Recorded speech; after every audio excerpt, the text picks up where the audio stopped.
right, last part 3. Here we go.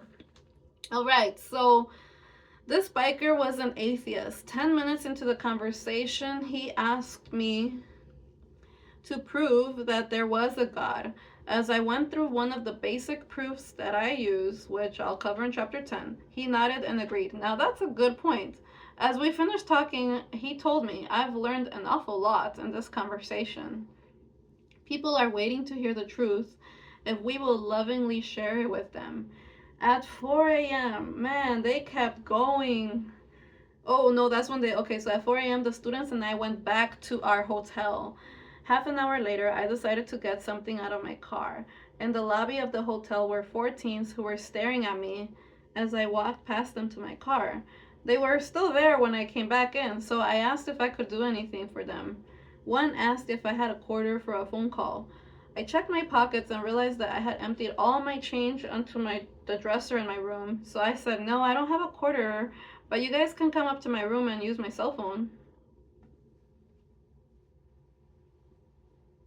They were excited about that, so they jumped up and got on the elevator with me.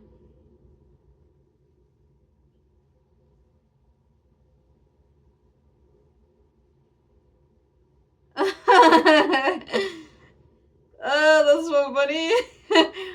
Okay, I'm sorry, guys. I'm reading ahead. I'm sorry. Okay, let me slow down.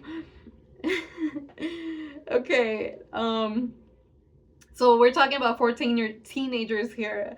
So, yeah, so the guy author of this book said, these 4 teenagers need to borrow a phone. They need a quarter for a phone call. So then I checked my pockets and realized that I had emptied all my change onto the dresser in my room.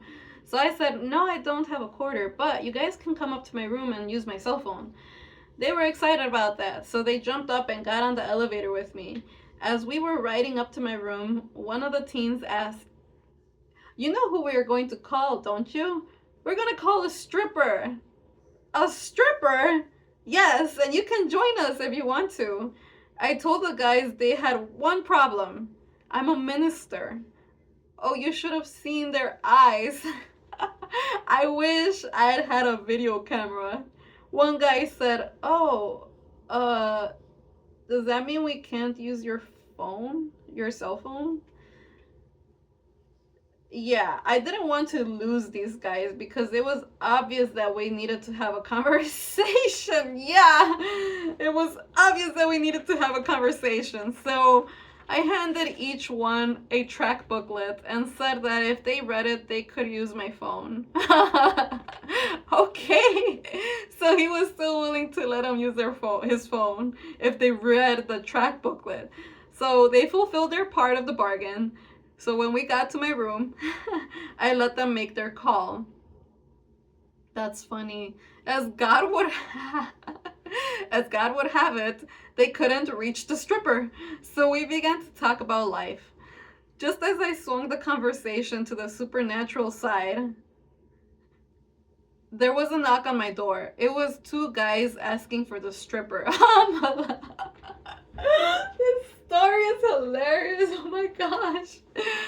That is so funny. It was 2 guys asking for the stripper. Unbelievable. Somehow they all knew each other. So 2 of the teens went outside to talk with them. The other 2 stayed in the room and we got into a serious conversation about Jesus. One teen said that he was able to have sex with a girl the night before just by giving her a cheap plastic necklace. Wow.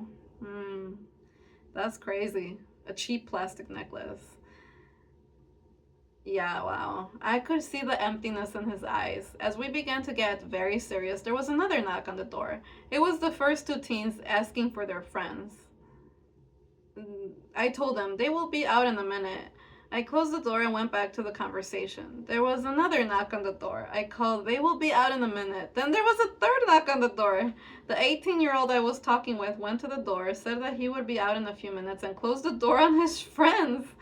God was working on this guy, and he really wanted to talk. I heard some noise at my door, but didn't think much about it. I had the opportunity to pray with these two teens, not for salvation because they didn't want to make a commitment, but just to let them hear someone pray for them. Do that as often as you can. It means so much to people. I walked them to the door and said goodbye. As I looked back at the door, I realized that the other two guys had done. What the other? Oh.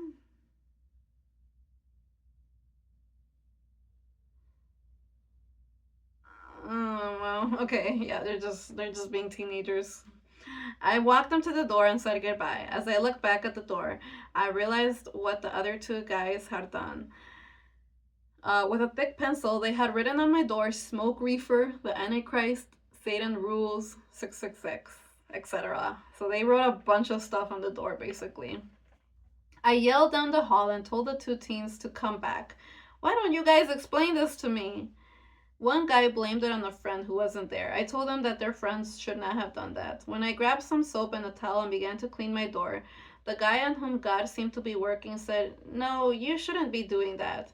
He went inside my room to get a washcloth and soap and began washing my door for me. God was certainly touching that boy's heart.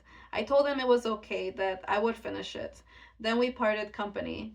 I told this story while I was speaking to the college students the next day, and one student suggested that God was keeping Satan out of the room, stuck right at the door, so that he could not interrupt the conversation inside the room.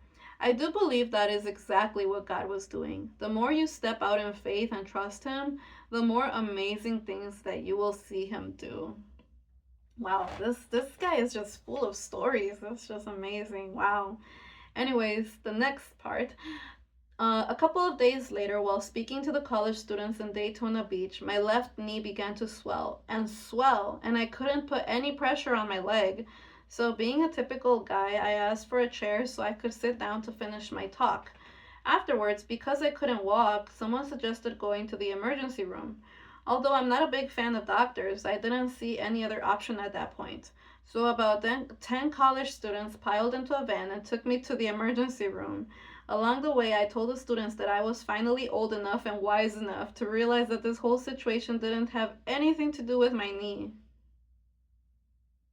Hmm. Wise enough to realize that this whole situation didn't have anything to do with my knee. Instead, God was sending us to this emergency room for a reason. So we should find out what it was. When the students walked into that dark hospital, they let their lights shine very brightly and ministered to people in an amazing way. One girl began to minister to a man who was suicidal. She did a wonderful job. Two others got to lead two people to Jesus in the middle of the emergency room. As I talked with the workers at the front desk, they were surprised at our loving attitude and the fact that we didn't complain like many others. One woman said I was grouchy and grumpy, and then you walked into this place. She wanted to have a terrible day, and we just wouldn't let her. When we left, the 7 workers at the front desk watched us as we walked out. These college students had discovered that every time they shared their faith, they couldn't lose, so they took a bold, loving stand for Jesus. We have now learned straight from the Bible that every time we share our faith, it is a winning situation. The rest of this book won't make any sense unless you can answer this simple question. If every time we share our faith, it is a winning situation, then what is the only time we lose when it comes to witnessing? The only time we lose is when we don't share our faith. Every other time it's a winning situation. Now that we know that, let's look at some of the excuses we use that keep us from taking a very bold stand for our God, who took a very bold stand on the cross just for you and me. Man, guys, I'm telling you, oh my gosh, this has got to be one of my favorite books of all time. It's just so encouraging, it's so motivating, and I'm just so like inspired. That's the word I'm looking at. I'm so inspired by this book. It's amazing. And when they had plaited a crown of thorns, they put it upon his head and a reed in his right hand, and they bowed the knee before him and mocked him, saying, "Hail, King of the Jews." Yeah, there's just like little pictures like this, and there was just like a little Bible verse here. I was just reading that, Matthew 27:29. Yeah, oh my gosh, I love this book. This is chapter 3. I hope you guys enjoyed it. You know, that chapter. I'm sorry I had to break it up into 3 parts, but wow, I could see now why it was kind of long. It's full of stories, so that makes sense now. But yeah, okay. All right, well then we'll continue reading the rest of the book, you know, tomorrow and the following days. So God bless you guys. I hope that you guys are getting something out of this book. I definitely, most definitely am. This book is blessing me so much, and I'm only 3 chapters in, and there's 14 chapters in total. So oh my gosh, this book. By the time I finish this book, I feel like it's just gonna be like changed my life, like at least like the way I see the world. Yeah.